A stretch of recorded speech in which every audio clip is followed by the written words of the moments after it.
Hello team and welcome to another ATP Geopolitics video with myself, Jonathan MS Pierce. This is Ukraine War Update Extra video, giving you extra tidbits and nuggets to get your teeth into to give you a greater understanding of the war in Ukraine.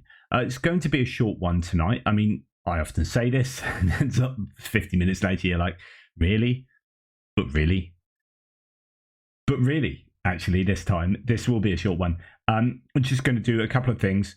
Actually, I was going to show you this first.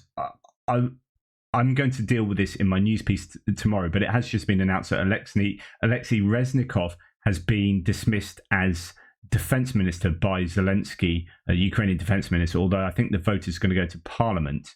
That is really significant. There's been rumors about this happening over the last week.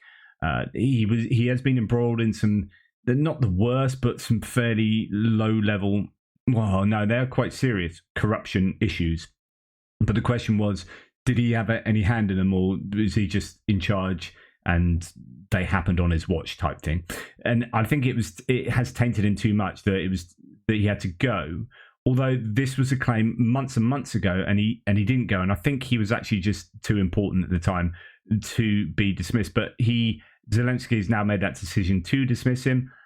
Some people seem particularly happy about this. I don't know. I think he probably was quite useful. I mean, he's going to have an awful lot of knowledge, an awful lot of contacts. He's gone around the world and met with an awful lot of other nations and got an awful lot of equipment. It's one of these difficult situations where you are like, you know, it's for a greater good. Do you know what I mean? Like if he had some issues with corruption, but actually there was more utility in keeping him in that position, then you've got a tough decision on your hand. But I think now, you know, corruption is such an important thing to stamp out. And even if someone's may not directly be involved in that corruption, but kind of oversaw it, if you see what I mean, then if you really want to clean your house, then you've got to go with that. So I totally understand why Zelensky's done that. And let's just hope that the replacement, Crimean Tatar, actually, will be just as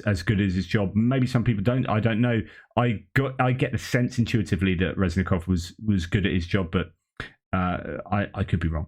Anyway, something completely different here, which is I've often wondered how they drones release IEDs. Like, because when you get a drone, like quite often if you buy an off-the-shelf drone, it's just a thing that flies and it takes video footage of stuff. Like, how does it work where it releases things? What are the mechanisms? Well, here we've got an example of this. This is a mine. It hasn't got the trigger in it, so don't worry, it's not going to blow anything up. This is a big old drone, isn't it? You can understand why these things cost a lot of money, right? And there you go.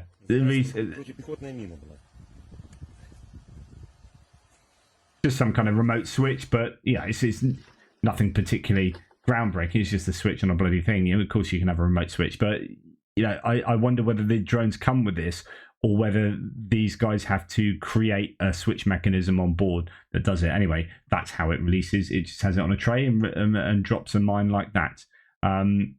Right. Although I think it's probably a lot more cost effective to just fire a ram shell with 19 mines in it rather than fly these individually in an expensive drone. Right, I'm going to go to a Chris Wiki thread about Ivan Popov, the guy that was moved off from being in charge down in the south.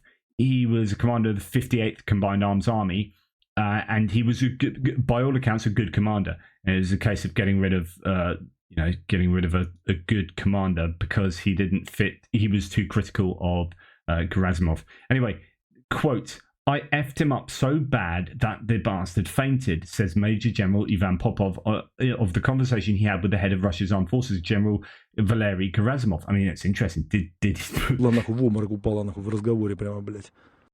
So he says there. I mean, genuinely, did he really make Gerasimov faint? I don't know.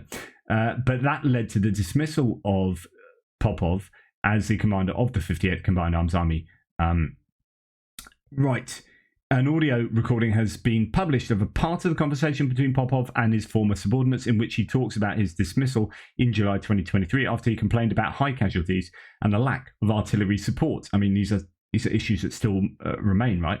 According to the Russian Telegram channel, the 58th Combined Arms Army is suffering from multiplying personnel losses, as well as instances of problems being glossed over when reporting to the leadership. To quote, it described the contact of Popov's recorded remarks.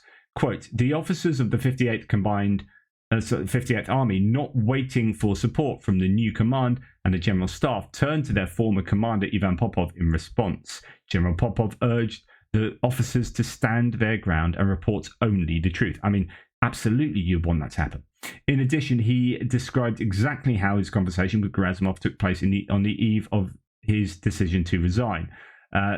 In the recording, Popov tells an unidentified person, quote, you and I are absolutely alike in this. That's just the truth, especially when you have soldiers behind you and suddenly you have the lives of 1,000 people in your hands.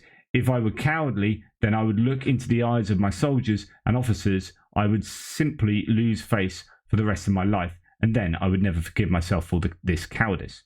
I effed Gerasimov up so bad that the bastard fainted. It was a straightforward conversation. End quote. This fits in with an earlier description of Popov's confrontation with Gerasimov in a leaked audio message published by Telegram by Russian MP Andrei Guryov. In the message, Popov says, quote, I also raised a number of other problems and expressed it all at the highest level, frankly, and extremely harshly. I had no right to lie, therefore I outlined all the problematic issues that exist today in the army in terms of combat, work and support. The recording is likely related to recent reports that officers from the 58th Combined Arms Army, which is fighting in the Zaporizhzhia front, have maintained contact with Popov as the situation has worsened there during the Ukrainian counteroffensive. He was said to be a popular commander. Now, I reported on some of these conversations, one of these conversations, I think this morning in the news piece this morning, about how they were complaining that things are still the same, or that he was saying that things haven't changed. So those issues still remain. A Russian Telegram channel comments that Popov, quote, states that all the problems that he reported in his report have only worsened and no one is taking the action to eliminate them. And that was a quote I reported. This view is corroborated by the Russian mill blogger Igor Guzenko on his 13th Telegram channel. He says, quote, I fully confirm this information. I knew about the breakthrough in the area near Verbovy a week ago. I dare to state the fact that slowly but surely the Ukrainians, the expletives for Ukrainians, are advancing, but the TV is full of Goida war cries. Well, soon the veil will be lifted. So, and he ends, what they are thinking up there, I personally do not understand. Are they hoping for a deal? It won't work on our terms. And I reported that quote from him this morning. But, you know, you join all these things up and if you're pro-Russian, pro-Kremlin bot, then I have to say, you know, things aren't good for your guys behind the lines. Interestingly, I'm reading, talking about Kremlin bots and trolls. I am reading, just finishing a book by Rachel Maddow. Now, I know if some of you are like super conservative, you're not going to be a fan of Rachel Maddow. She has a show on MSNBC, but actually she's a really good reporter. The book Blowout, and someone else in my thread said that they read it and really loved it, is brilliant. Now, it's about, I thought it was going to be about the oil industry and the fracking industry and about the power of oil concerns in American politics. And that's how it kind of starts out. But it turns out it's actually about Putin, and there's an awful lot about Ukraine and the 2014 crisis onwards. And it's absolutely on point for being relevant to this channel and the discussions that we've been having. And it is really brilliant. And the chapter, and I'm gonna see if I can get away with just playing you the audiobook chapter, or at least parts of it, about the Internet Research Agency, Prigozhin's troll concern in St. Petersburg, and what it did in US politics and what it did to do with Ukraine. And it's like incredible. Like it's so insidious.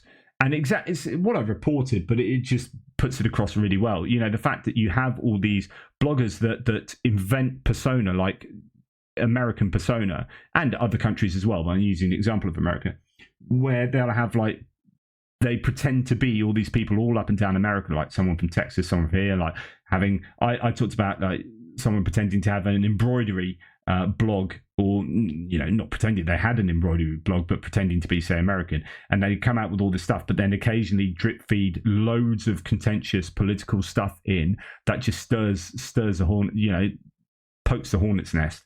And they do that, and it's just so clever and insidious. And yeah, just a really good chapter, or two chapters, because the next one is then the ramifications of that, and how they spread the lies using different avenues, and jump on certain movements. So there's a Texas succession movement some years back, I think, during the Trump campaign to become president, and they were like bigging that up and kind of almost equating that with sort of Crimea and stuff, and it's just really clever. And you're just thinking, why does this Texas Succession Facebook page have so many likes and so many followers? Like, are there really that many people in America that are really interested in that? And then you have the genuine Americans who are, but they think they're part of this much bigger thing than they really are, because actually, like, 200,000 of those people are just fake trolls or bots online, and it's just the incredible reach of that kind of hybrid warfare is shocking, actually, and really quite scary. You come away sort of reading that, or listening to that in my case, thinking, and I said this before a number of times, that I know people like get collusion and meddling confused, and these are two different things. There's not to say there is or wasn't collusion, was or wasn't collusion with you know, the Trump campaign or whatever. I don't want to go down that prickly path at the moment.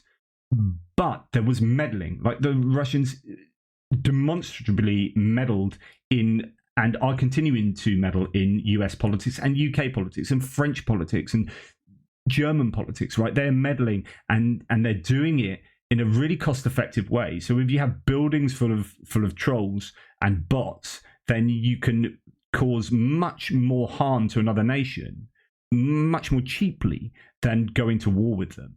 And I think they've known that for some time, and they are ahead of the curve. I mean, with Prigozhin now being dead, and the Internet Research Agency effectively being closed down, or don't know what goes on with it, I don't know where they are, literally where they are and what they're doing. But actually, there will be comparable entities within Russia doing the same kind of stuff. And it's just so interesting listening to how they're employed, and how they have all these targets, and you've got to have so many blog pieces out, and you've got to have so many interactions and all this. And if you're not on your targets, then you know, it's like a proper performance related job. But your job is, and you're not allowed to tell anyone. They're all very secretive, and they go about, I don't know what they tell their partners what they do or whatever, but they you know, their job is to disrupt foreign nations. Yeah, incredible. So I will dip into that book going forward, because I was listening today going, I've got to share that. There's just too many good nuggets there. Anyway, talking about an interesting nugget here, Thierry put this onto me, so thanks, Thierry.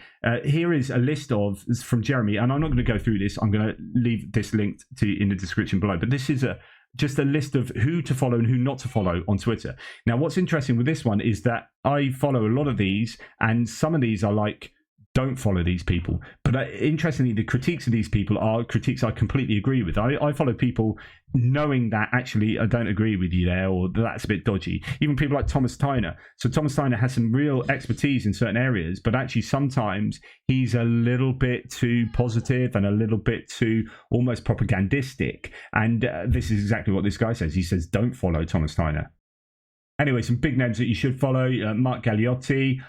Do I follow him? I'm not sure, actually. But Michael Kaufman, Rob Lee, Jack Watling, Justin Bronk, Royal United Services Institute. Conrad Muska, don't know him. Phillips O'Brien, don't follow, because he gets a bit too involved in these tete-a-tetes with other analysts as well. Defmon, follow, I do. Shashank Joshi follow, yep. Tatarigami. Trent Telenko don't follow. Advised not to. Says he, and I'd agree. Like the criticisms, I have some. I've called Trent Telenko out, like to him, about some of the claims he's made before. And Ilya Ponomarenko, Kevin Rothrock, Christopher JM, Neil Hoyer, and so on and so forth. So lots of people. Ollie Carroll. And yeah, David D. I follow. Thomas Tyner I follow. He says don't. Julian Rupka, I know he's too dodgy for me to follow, so I don't follow him. And so on and so forth. So loads of really good bits of advice about who to follow if you're interested in who to follow on social media. So I'll leave a link to that in the thread below. Thanks for Thierry to sending that to me. Anyway, that's all for tonight. It's just a really short one. Thank you so much for all your support. Really appreciate all of your continued love for the channel. Don't forget the Discord server. There's a really active community. It's started really quickly, and thank you so much for that. And please use that to discuss and share and sound off ideas. You can do live chats with each other, literally voice chats with each other. So try that out if you haven't done that before. Anyway, thanks. Take care. Speak soon.